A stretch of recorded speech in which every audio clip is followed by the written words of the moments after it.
I did it again. Of course. I did Oh, it again. Oh, three. no. It's a hat trick. That's 3 weeks in a row. I know, man. Jesus. Oh, hockey season is in effect for your boy.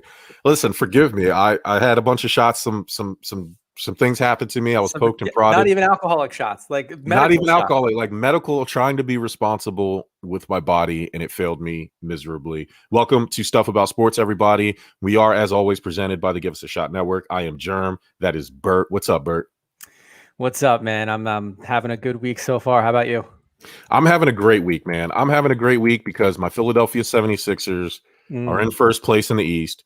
We're playing well. We finally won a game without Joel Embiid. Everything is right in the universe. The Buffalo Bills opened up for next year's Super Bowl odds, tied for the second best with the Green Bay Packers. I'm really excited about that. And my New York Mets are making some free agent moves, and we'll talk about all that later. But I'm happy that baseball season is approaching, or maybe not approaching. We'll talk about that in a second too. But speaking of Super Bowl, listen, man, it's time. Like I don't know about you, this football season flew. Yes, it flew by. So here we are, Tampa Bay Buccaneers, Kansas City Chiefs. First time a city hosting the Super Bowl, has a team representing it in the Super Bowl. Tom Brady. All right, Bert. He's been an enemy of mine. I'm just gonna go ahead and say it, man. He's great, man. He is. We can't, and we tried to give him some praise last week, and a part of it we ended up shitting on him a little bit. But you can't, like, he is great. We said it last week. Almost 50% of his career, he made an appearance in the Super Bowl, which is just unnatural. He's honestly, he's that good. And all the haters, including myself, sat here and said, it's not just Brady, it's Belichick. He would get him there. It's certainly coaching. He's a systems QB. This dude jumps conferences, moves down to a completely separate city, helps recruit all these awesome players. And then here you are again, 42 years old in the big game playing on Sunday. You literally, unless you are a true Tom Brady fan, you hate to see it. But here we are. Yeah. I mean, he's that good. I was sitting there looking at some of the numbers and some of the things that he's accomplished. I just can't. I tried to scapegoat it and say, yeah, look at the team around him. Look at this. Look at that. I can't do it, man. There's no denying that Tom Brady is just great. Yeah. He's the win back. And it's weird. Like, it's hard to rank these things, right? I don't think, like, if I had to do a neutral thing, I still think I would put Aaron Rodgers, think they're better, like, quarterbacks in terms of the position, but there's no denying. And when I say that, I'm not saying that like Tom Brady's way behind them. It's just what I've seen at the height of all of their powers. I think I like Aaron Rodgers and Drew Brees a little bit more. However, there's no denying the greatness that's Tom.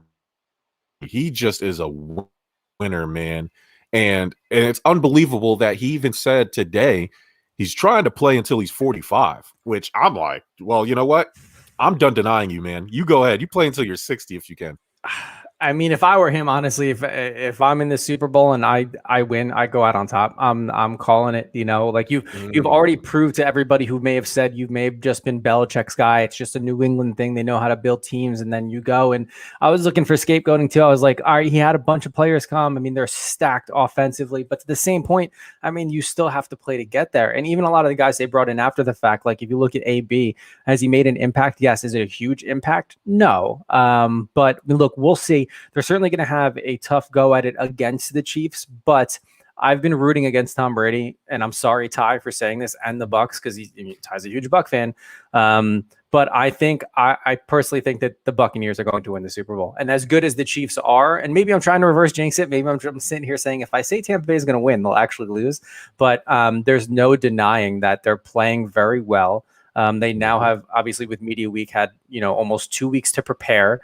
And if it's one thing Tom Brady knows, it's playing in this type of game. Now, granted, the Chiefs were just there last year, but when you have a veteran guy like that who's done it so many times before to lead that locker room, there's no question that everybody playing around him is just going to be as cool as a cucumber like he is, man. It's funny that New England, you look at the trajectory of New England. and all Bill Belichick had to do was let fake Dr. Alex Guerrero into the building, and he probably could have been in the Super Bowl this year. It's just and Bruce Arians has even hinted on it. He lets Tom Brady coach the team when, like, he knows when to let Tom Brady take over. He's already said that New England didn't let him do that, and he only got that information from Tom Brady. So it's just fun. It's just fun to watch. It's actually inspirational to see a guy who dedicates his life to something at his age, playing arguably, and I'm probably prisoner of the moment, but the best football in terms of, his accomplishment. Maybe not physically, but he's still playing. I would say he's a top 5 quarterback in the league right now. I wouldn't cut him short of that. So yeah, Tom Brady, it's amazing to watch. I have a belief that I have to root for the Chiefs only because they beat the Bills, and to find comfort and solace in the defeat, I have to root for the team that beat my team in the playoffs. So I am rooting for the Chiefs. I hate the Chiefs, Le'Veon Bell, for choosing Kansas City over Buffalo when he had the opportunity, even though he's clearly washed. I hate Patrick Mahomes because he gets like this magical benefit of the doubt. When he messes up, nobody cares. And when Josh Allen messes up, he's like the worst quarterback in football history. I hate Andy Reid because, like, he looks like a bus driver, man. And he's like a great coach. He's probably the best coach in the football. And I don't understand how. Guy. I mean, you've read reports like even like, oh, what did you do after the last Super Bowl win? I think he got a hamburger and went to bed. Like he's just a normal guy. He's one of those where you can't, like, you kind of hate him, but you can't, because he's just a football guy, man. He knows football. He knows how to coach. And at the end of the day, he's just, he's like any, middle to late aged father, just like, I'm gonna eat this burger and go to bed. Yeah, that's great. Oh, what, a Super Bowl, and I'm sure millions in bonuses and an awesome ring coming my way. Yeah, okay, yeah, let me get a burger and go. When the rest of his team is just partying hard. So I kind of like that. There's something endearing about being that normal after doing something so great as like winning a Super Bowl. So listen, this will be a 7th Super Bowl. Do you think he's going to try to get a ring for all 10 of his fingers? I mean, if he plans on playing till 45, then yes. And honestly, it's realistic. He's 42, if he wins right? This year. Yeah, he's 42. So if he wins this year and he wants to play 3 more years, yes, he would have to win it every single year. But I think, he's got one hand filled and one finger on another. So it's like, I mean, as soon as he hit 5, everybody's like, all right, I mean, you're good. But he just keeps going and he keeps proving himself. You can't, dude, even his biggest haters at some point have to say, like, all right, he's that good. And like, take me, for example, Deflategate, and then there was Spygate, and, destroying a cell phone evidence from, anything else. Like, so there are moments throughout Tom Brady's career we'd be like, oh yeah, this is what helped him win the Tuck rule, everything else. But when you win 6 of them, and say you can throw out maybe 2 of those, even 3, if you want to argue about all of these allegations, that means he still has 3 other Super Bowls that he did normally, quote unquote. So, I mean, at some point you have to take a step back and just admit he's good and call it a day. Well, it's as you said at the beginning of the show, he spent half of his career in the Super Bowl. Like, that right there, I mean, you can't deny that. So George Blanda, rest in peace, played until he was 48. So wow. Chicago Bears, great. So I don't know if Brady's going to catch that record, but I mean, the way he's playing now, because he still has that like borderline backup, like good enough, you know what I mean? Like, he still has that phase of like his a Kurt career. Warner type thing. Yeah, like the Vinny Testaverde, like he has that phase of his career that lasts, another like 2 or 3 years. Like, so if he can play at this level for another 2 years, and he can hit his Vinny Testaverde level, I mean, he could do it. He could hit 48, man. Man, guys like that. He's not going to take a backseat. He's not going to be like a Vinny Testaverde. He's not a backup guy. He's going to start or bust. Like the second he is not named starting quarterback day in, day out. And don't get me wrong, I'm sure he's been a mentor to a lot of other young QBs and Jimmy Garoppolo learning underneath him and everything else. But the second he's not announced in that starting position, I think it's time for him to hang it up. And I would too if I were him. I got to be honest with you. I'm not. You look at all you've accomplished. There's no reason to hang on to the game anymore.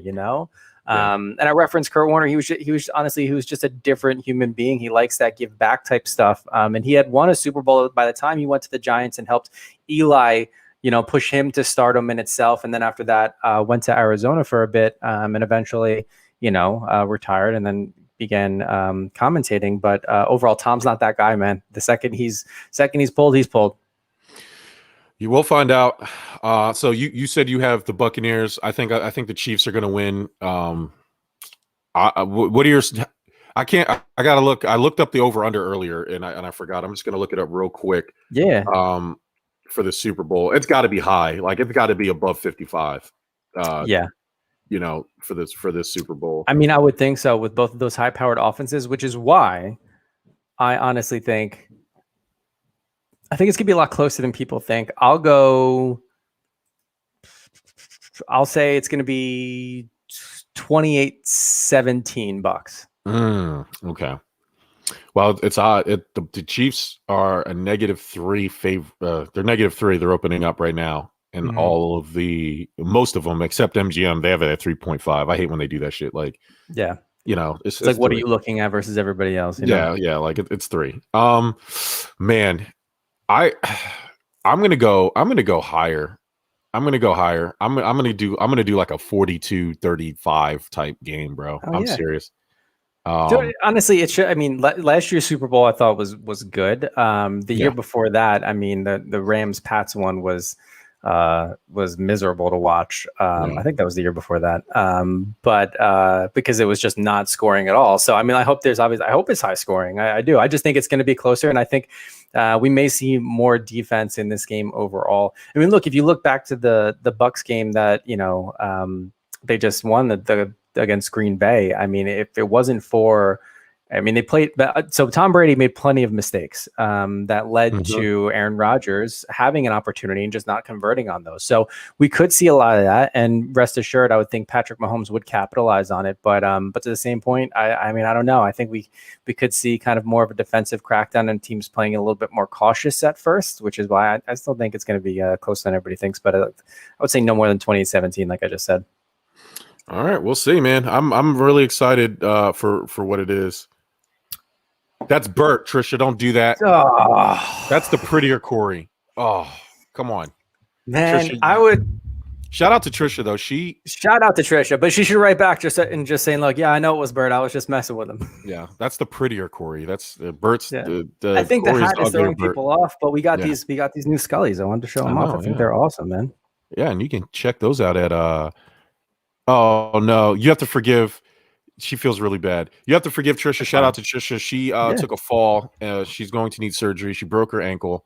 Feel really bad for her. Yeah, so we're sending lots of loves and prayers because she represents the network for us, and she has a fantastic Mets fan group, the Mets Extremists. You find them everywhere. They're on Facebook. They're on Instagram. Check her out. She does a really good job. She has a huge following, and she loves the Mets more than anybody that I know, including Mike. So shout out to her. We hope that you recover and just stay off the ice. Stay off. Yeah. Get well soon. Ice. Yes, get well soon. Absolutely. Speaking of getting well and being happy hour is returning the day of the big game, 11 a.m. Please come check us out if you want to be a part of it. You don't have to drink alcohol. I'm going to drink alcohol, but join us. It's not a sports thing. It's just a get together, and we're going to have a good time, and we're going to talk about whatever.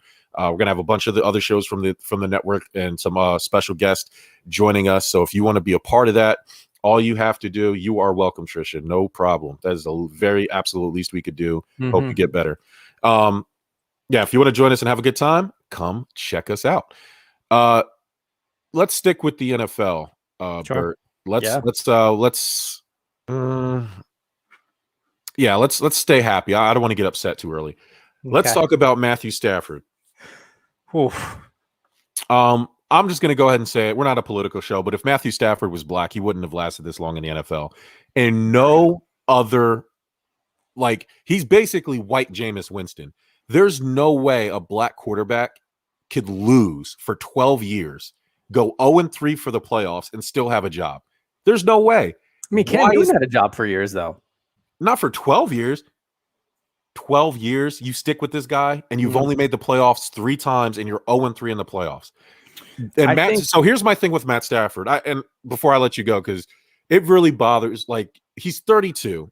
Yeah. And I think we both can agree that the Rams absolutely fleeced the Lions in this trade. You give up Jared Goff and 2 first-round picks. I mean, the Lions fleeced the Rams on this, is what you're saying. What did I say? The Rams fleeced the Lions? Yeah. Oh, no. I'm sorry. No, hell no.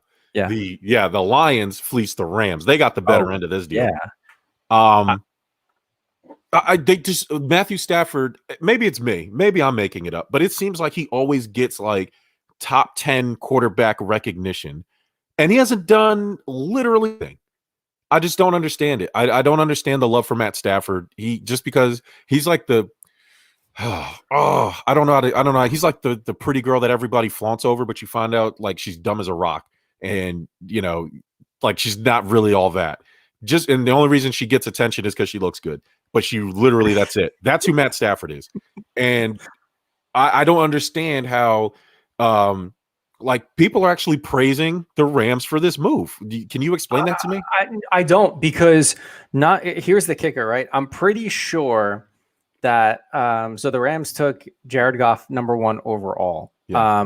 But in order to get that pick, I think they actually traded away future first-round draft picks. And I don't think they've had a first-round draft pick since 2016. And now they're not going to have one until 2026? Because they gave up 2 first-rounders? Sounds about right. Yeah, they gave up 2 first-rounders and I believe like a third-rounder or something in like the future. This is when I saw this come through. One, I was actually shocked because you're right about Matt Stafford. To use your words, he has like Andy Dalton's disease, but a smidge higher. Like he's in better condition overall, because individually his stats, they look good, but to the same point, when you have losing seasons for 12 years, and I can't say losing seasons, I think they've went to the playoffs, lost in the playoffs. I mean, I think 1 or 2 times, but when you're not getting the job done, they're not playing in conference championship game. They're barely or not even winning the division. I think their playoff appearances were wild card spots. But you may look at his individual numbers and they may be decent, but like you said, he's 32 years old.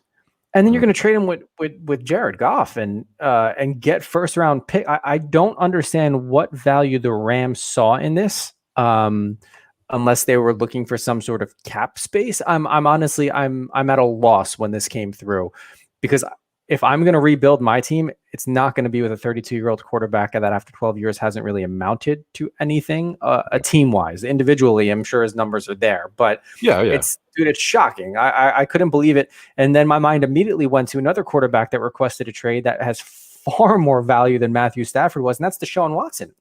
So what 100%. What the Lions just did was, yes, they fleeced the Rams, but what the Rams just drove up the price for Deshaun Watson on any other team that wants to take him. If Matthew Stafford is worth Jared Goff and 2 first-round draft picks and a third-round draft pick, what do you think Watson's worth? 3? My God, like Deshaun Watson had to have watched that SportsCenter ticker and like immediately jumped. Oh, he's like, oh yeah, let's go, yeah. But I mean, I was shocked. But look, I don't know.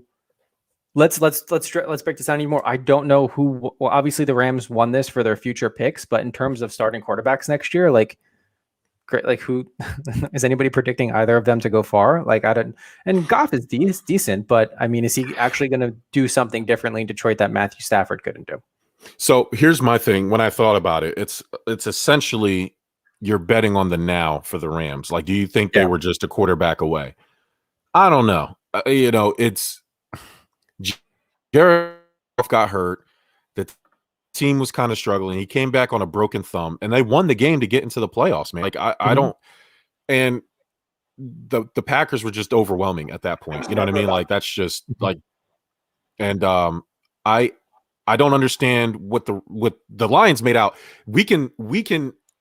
I could spend all the show talking about the Lions. They have a young quarterback who they can still mold, right? Because he just got drafted, like you said, in 2016. They have 2 first-round picks now, and they have basically a pick swap, which will be another late-round first pick with another trade they made, I think, for Darius Slay. So they could possibly get 3 first-round picks in this upcoming draft. Unbelievable turnaround. They have a head coach who I absolutely love. I have no idea if he can coach or not. But if he's out there talking about biting kneecaps and doing all this, like the Lions overnight got more interesting by subtracting their best quarterback they've had in a long time.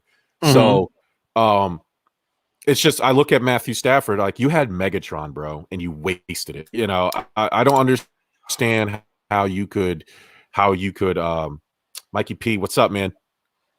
I don't understand how you can have these people elevate Matthew Stafford like he hasn't had a good team. You've had the best receiver in football for a long time. Again, 3 playoff appearances, 0 playoff wins.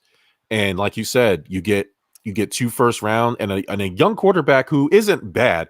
I wouldn't put Jared Goff in the top tier, but we've seen Jared Goff at his best. You can win with Jared Goff if everything around him is right.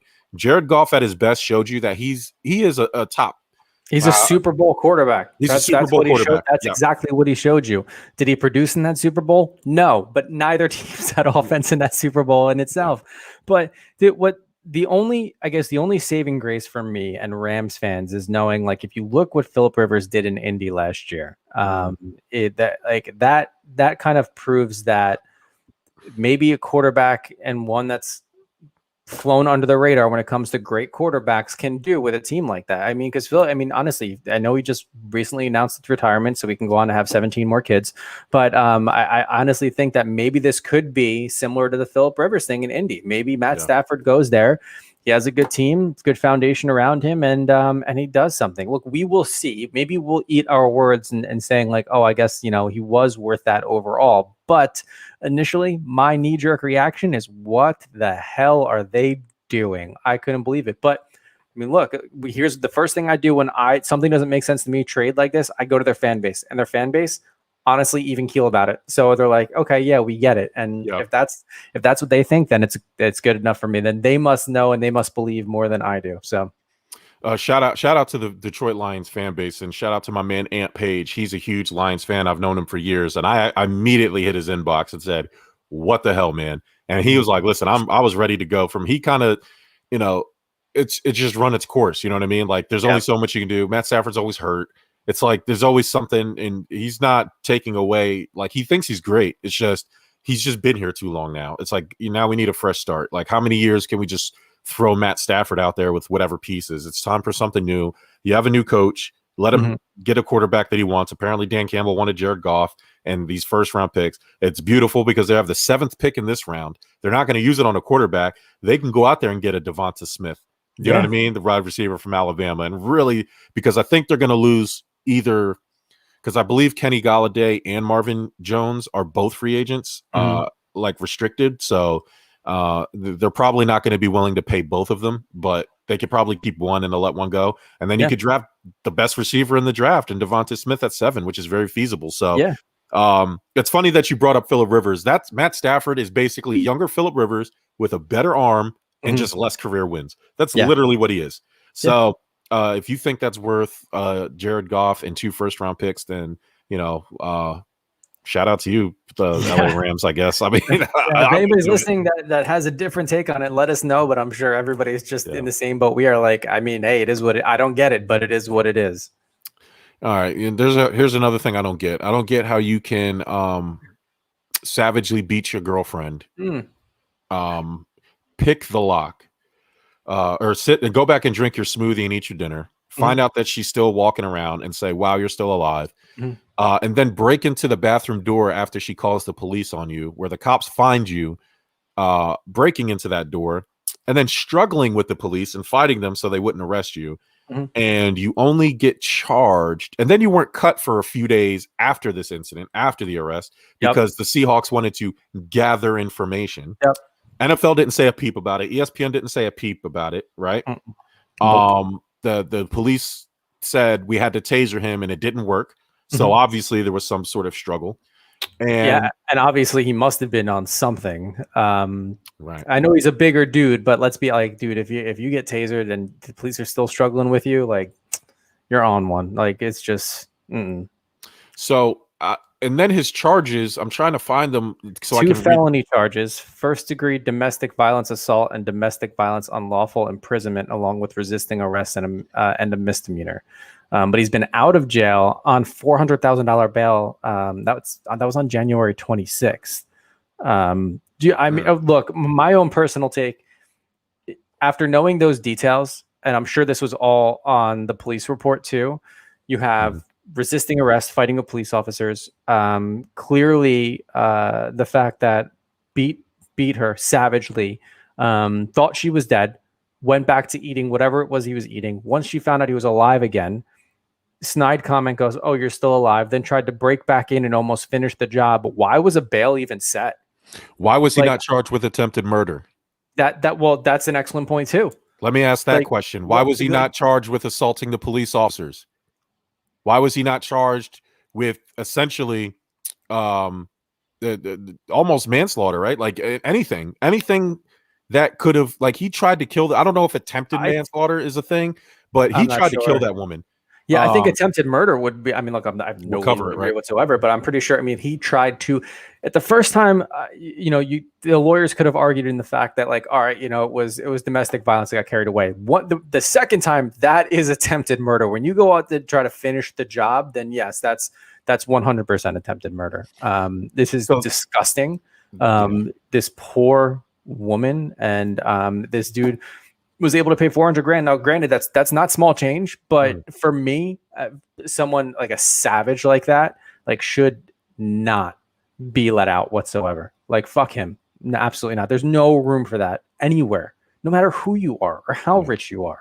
But let's look at the factors. And I know we don't like to get political here, but we do it anyways. One, he's white. Yep.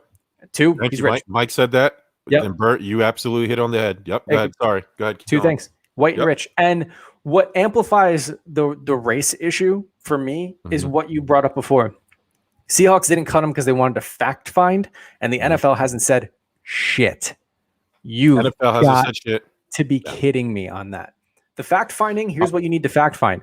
Look at the police report and then look at this poor woman's pictures. The pictures alone is enough to she make looks your like she's dead. Turn. Yeah.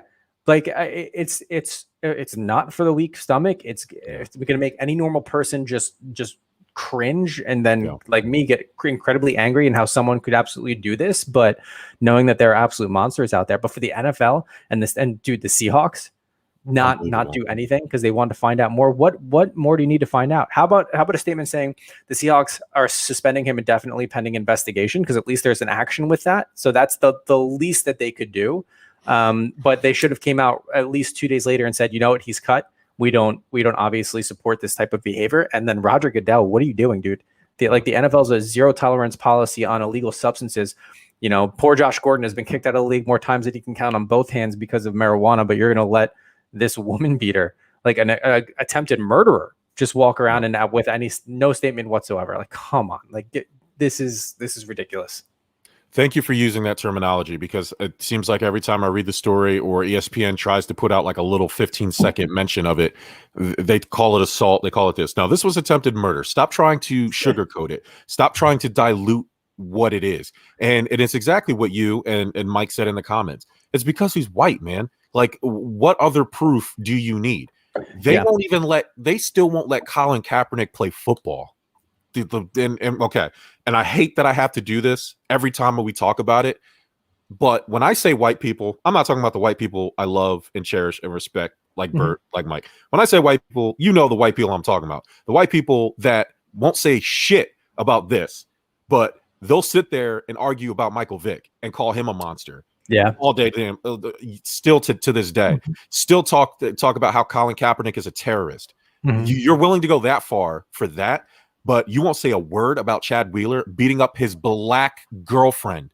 That's why we're not talking about it. That's why the media and ESPN is trying to do their due diligence, and the Seahawks are trying to fact find. If this was a black man beating up a white you would never, it would be nonstop news. There'd be people on Twitter, and the Twitter mob would be all over Chad Wheeler if he was a black guy beating up a white woman. But he's not. He's a white guy who looks like a corn-fed white American, and beat up his, and it's like he almost killed her. And if you don't have a problem with that, if you have a problem with how I just delivered it to you, because that's the typical thing. A lot of white people hate being associated or being called racist, and they'll ignore the racism here.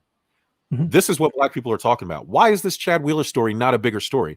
Michael Vick's story was all over the ESPN news. Ray Rice all over the place. Ray Rice was, like Antonio Brown, like, and I'm not condoning anything they did, but have that same energy.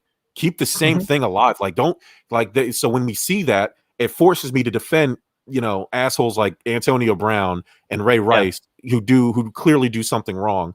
But you got this guy Chad Wheeler who, I don't like. Listen, I like dogs, but I will never equate what Michael Vick did, what this guy just did. This guy is a true monster. And then here's the kicker. He tried to get the shout out to the King County Court. He was told not to leave the state of Washington, and he was placed under house arrest with the ankle monitor, right? He tried to appeal because I guess his main home, Hawaii, he wanted to go back to Hawaii. Like, the arrogance of this guy. Now, again, shout out to the King County Court. They denied that request, but I mean, holy shit, bro. Like, just the balls on this guy to do something like that. Well, yeah, it's disgusting for any human behavior to do, but I like your point in the fact that if this was obviously this is interracial in the fact that he had a black girlfriend, which is what we're speculating is not getting coverage, and look, ESPN and their talking heads and they're all media, so the reason I'm suspecting they're not reporting it as attempted murder is because that's what none of the charges were. However, there are plenty of talking heads on there that have the right to their own opinion, just like we're saying right now. Yes, we know the charges are one thing, but we're saying as human beings, hey, they should have been kicked up a notch because of the savagery of this crime. And we're able to look at this is our opinion. We're not saying he is on trial for attempted murder. What we're saying is he absolutely should be, because it's disgusting what he did. And the fact that this has been downplayed in the media, I mean, you've seen it. People who are listening to this right now who don't follow, I guess, the NFL or even the NFL this closely, and they're only thinking Super Bowl, may not have even heard about this. Because if I wasn't digging deep, at least on Twitter, like I usually do on a nightly basis, this popped up, but I haven't heard anything since. But when you look at cases like disgusting. Kareem Hunt, that Kareem Hunt video was on a loop for 2 weeks on all major media outlets, and he didn't even kick her. He just tried to kick her. He didn't. He didn't even hit her. That's exactly what I was getting at. He didn't even make contact. Look, I'm not saying what he did was great, because he did not act like a mature adult should by any means, but he didn't beat a woman too close to near death and then go back for more once he found out he was alive. But I mean, honestly, and you said it perfectly. There are a lot of people that aren't going to like the fact that we may have brought the race issue into it, but unfortunately, there's got to be some reflection out there saying, well, why is this getting buried? And honestly, it does play into it a little bit. So look, on it, if you don't like our perspective, that's fine. We're not for everybody. There's plenty of other shows. But we're hoping that maybe if you hear this, maybe you can take a step back and evaluate, and maybe say, hey, that could be a possibility. We're not looking to sit here and argue with anybody. This is just our opinion again. But I mean, honestly, it is. Like, and if you want to listen, and if you want to argue with me about it, then absolutely send me a message. We can set that up on stuff about Sports Overtime. Not just argue, talk. We can talk. We can air it out completely. Yeah. We can debate. We can be adults about this whatsoever. But yeah, look, certainly he wins Scumbag of the Year. It's deplorable. And before we move on, like, it absolutely, and there's people that will push back on the race talk, the race portion of it. You got to understand, from a black perspective, you're talking about a big white guy beating up a small black woman because why? Because she refused to bow to him like a slave. Okay, so I mean, look up the pictures. He dislocated her arm, I believe, her arm or like some type of dislocation. Look at the pictures. And was there any reasoning behind like the bow? Was there any reason as to why he needed? He just almost like asserting dominance type thing. Yeah. Yep. Like slave master mentality. 100%. It's unbelievable. So Chad Wheeler, I hope all the bad things in life happen to you and nobody else. And I hope you go to jail for a very, very long time. All right. So now we're moving on to baseball. Bert, I'm really excited. about a couple things here. Okay. First off, I'm super excited that they're going to push the season back a month, only because there's a lot of moving parts in free agency, and I want the Mets to be at their very best. And I don't want to rush anything. A lot of sports is happening all at once. I don't think I can just and I know that we went a long time without sports and we were craving it, and they gave it to us all at once, and we snorted it and we injected it and we smoked it and we loved it. We loved it. However, now we got to get back to normal here. I need a little break. And so I'm happy about that. But the MLB is proposing, and Rob Manfred is proposing a 154 game season. Now, it seemed like this may be deja vu, and stop me if you heard this before, but I felt like we just went through this. However, the one thing that he didn't give up, that was the main point of contention in all this, was the pay for all of the games. And now he's leading with that. So how good of a chance do you give the 54 game proposal to actually go through? I thought it did, actually. I'm not 100% sure. Mike, if you're still listening, let me know. Did the players union agree upon 154? But as we wait for that, I mean, look, leading with the money is certainly going to help, because no one wants to get paid less for an executive decision that you're proposing or you're making when these players are ready to go. And those that aren't ready to go, knowing that we're still in this COVID environment, they have the option again to sit out if they want. It is what it is. You either make the money or you don't.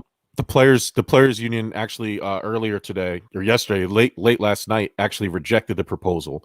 Did they? They want the 162 game full season so the owners can make their money, and they want an expanded postseason, which was not part of the original. I thought deal. They did expand it. I guess it wasn't as much as last year. I think last year was a 16 team expansion. It only is 14.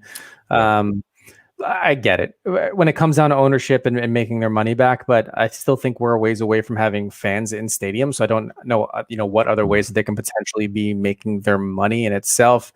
To me, to reject it outright, we'll see. I hope it doesn't turn into a lockout situation. I honestly thought the proposal was decent, right? He's leading with the money. He's saying you guys are going to get paid. Too. It's 154. We're just pushing it a month. And I bet you, because he's seeing everything going on within NBA and NHL with the hiccups they're hitting, his thought process was, let me push it a month. More people will be vaccinated by then, giving it a stronger chance for fans to return to stadiums. The athletes may have gotten vaccinated depending on their situation and their eligibility. And overall, more time to prepare. And as you mentioned, more time for free agency, because I know that you're still looking for the Mets to land Trevor Bauer. But getting back to what he proposed overall, I mean, honestly, I liked it. A lot of the same elements from last year that we really enjoyed, like keeping the doubleheaders to 7 innings. The National League is still going to have the DH, which we think is absolutely brilliant and should continue for the rest of time.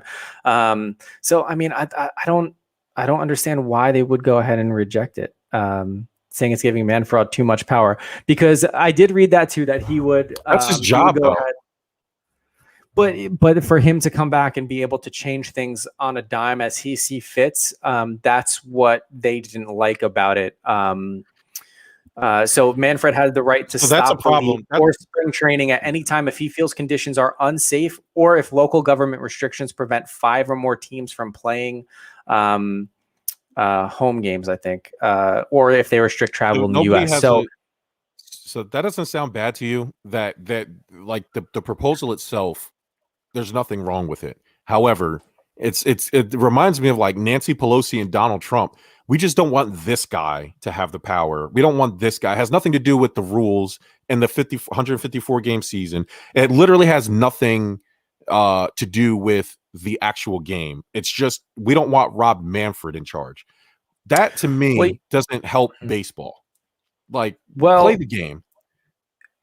So it does and it doesn't, right? That's the thing. He can't. He could cancel the game at any time. Anything. And it's not so much the players versus him, even though that's the outcome, but also you got to remember ownership. If I'm a baseball player, to a certain degree, I'm employed by Major League Baseball, but my main employer is the team, right? So I mean, it's a trickle effect where if he says, "Hey, we're going to stop everything," that means they're not getting paid. Everything's getting shut down, and then they're left with nothing. I just think they wanted more. They wanted more bargaining chips, is what it comes down to, and I see it honestly. I do, but if I'm a veteran, if I'm a younger player, I'm like, yo, just sign it. Let's get this shit done. Let's get it on the road. And as a fan, I'm sitting here saying, let's go. But I think the worry that he could stop everything and he would have the sole power and not have to go to a vote, that's what scares them. And rightfully so. No one should have that much power. But Rob Manfred isn't he's not.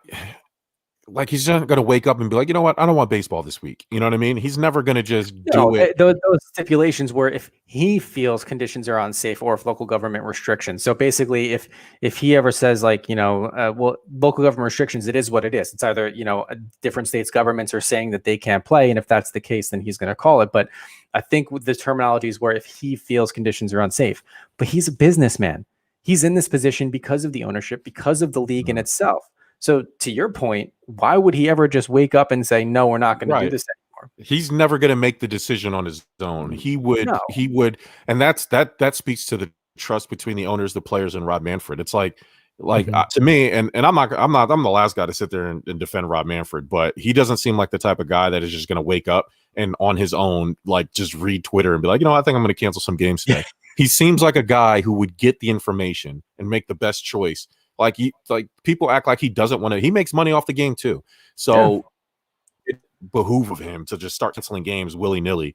It just seems real petty. So like, if I was a player, I would be against expanded playoffs, but I would love the 154 game season. I would love. I don't know if I love the double headers, but you can expand rosters and you can do all types of stuff to kind of circumvent that.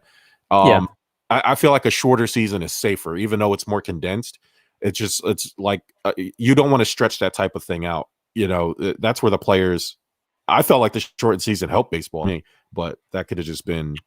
Well, it did because every game mattered, right? So from a viewership standpoint, everybody's on edge because if you lose 3 in a row, you're sweating in a competitive division. I think I'd rather see 154 than 60. The typical 162 is.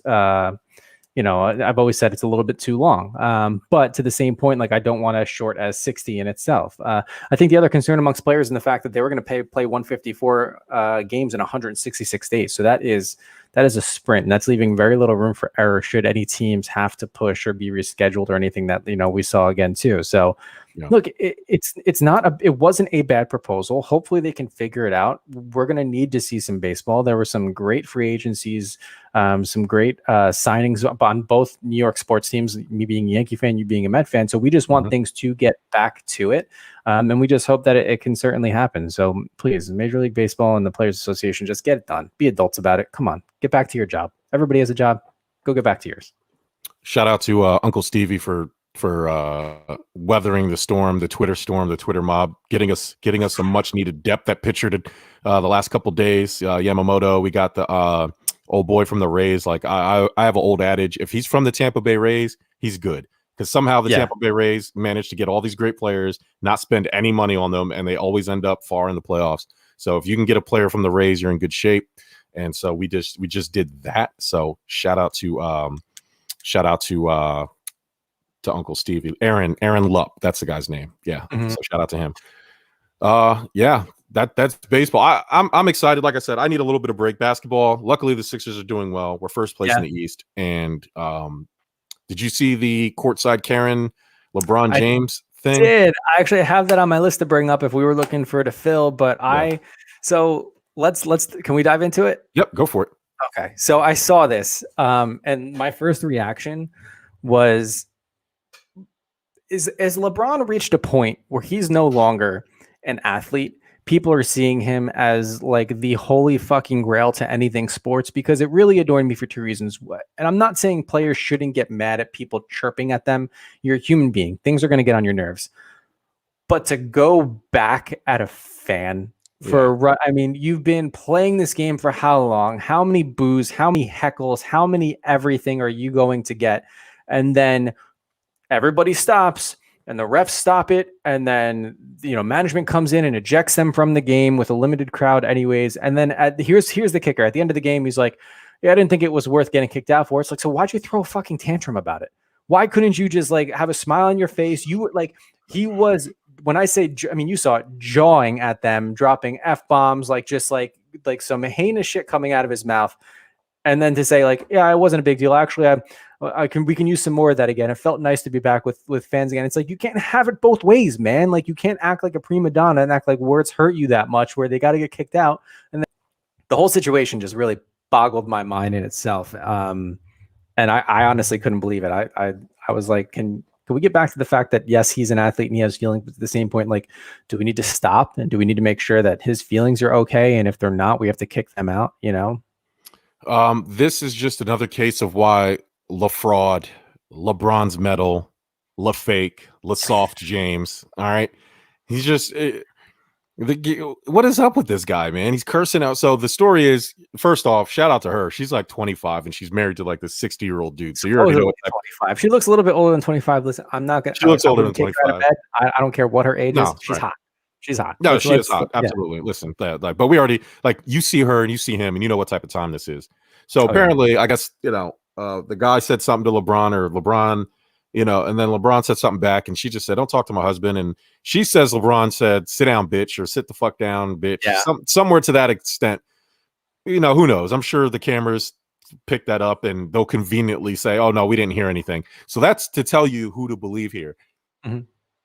If they can't hear what, with all the television cameras and everything all around, if they somehow say, oh, we couldn't get audio of what was said, then you know LeBron James called her a bitch.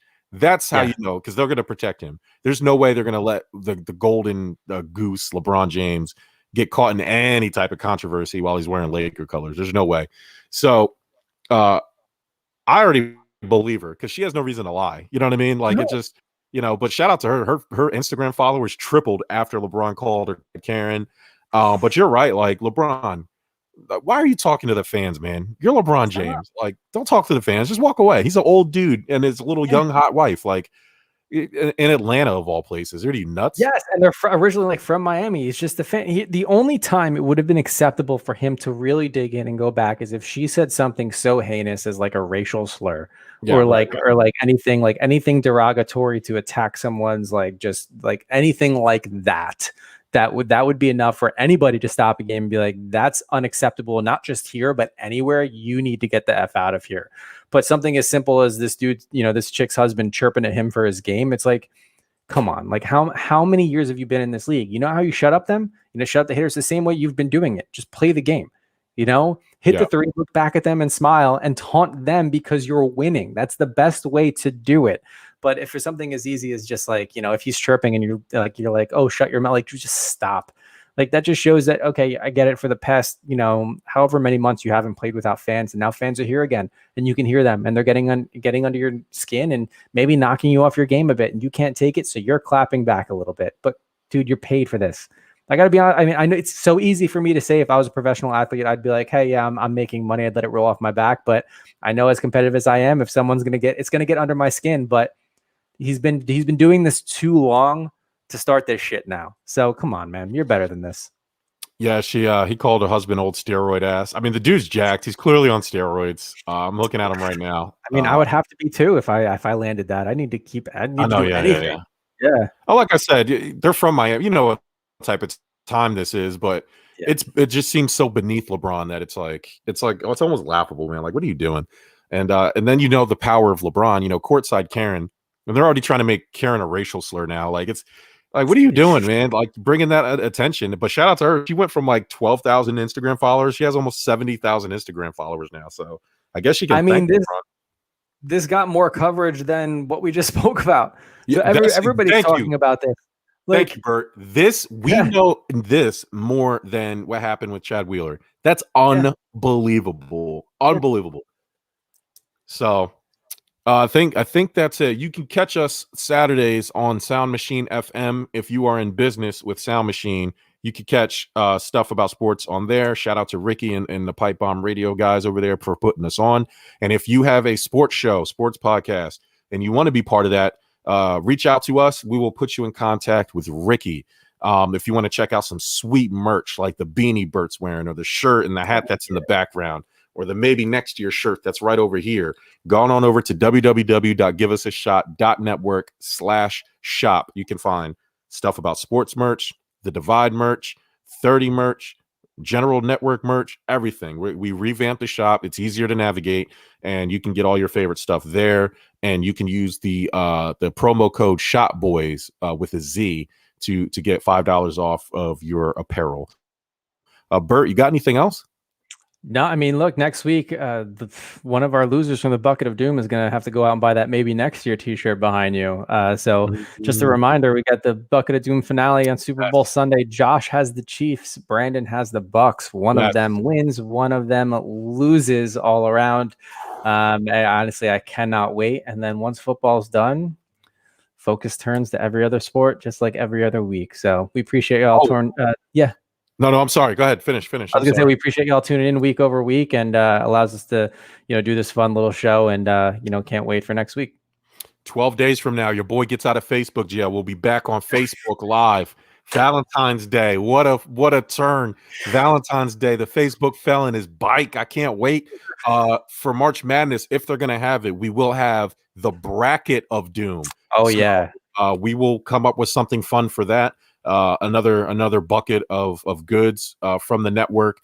If you guys want to be part of the bracket of doom, be on the lookout. The news and the details will be coming in the next few weeks. And other than that, we will see you guys all next Tuesday. Enjoy the Super Bowl, and join us for happy hour if you're not doing nothing. Again, Sunday, 11 a.m. Shoot us a message on either Facebook or Instagram, or reach out to me or Bert. We'll figure out a way to get you the link, and you can join us for happy hour. But until then, have a good week. Be safe, and we will talk to you on Tuesday.